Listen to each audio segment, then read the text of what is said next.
जंगल में एक शेर था, सबसे ज्यादा जोर घूमता था फखर से, करता गरज के शोर, सब जानवर डरते थे इस राजा के नाम से।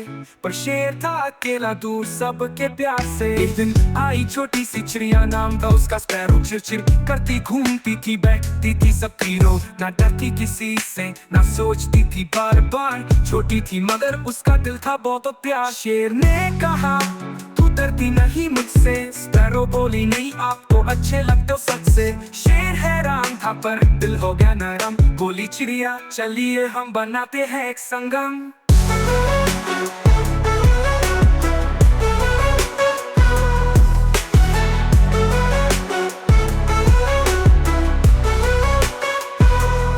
शेर ने सीखा हंसना, चिड़िया से प्यार स्पैरो ने दिया उसको दोस्ती का उपहार। शेर अब किसी पे गरजता नहीं था, जंगल में सब खुशी से जिया करते था। छोटी चिड़िया ने बदल दिया शेर का मन, दोस्ती और प्यार से जीता उसका तन मन।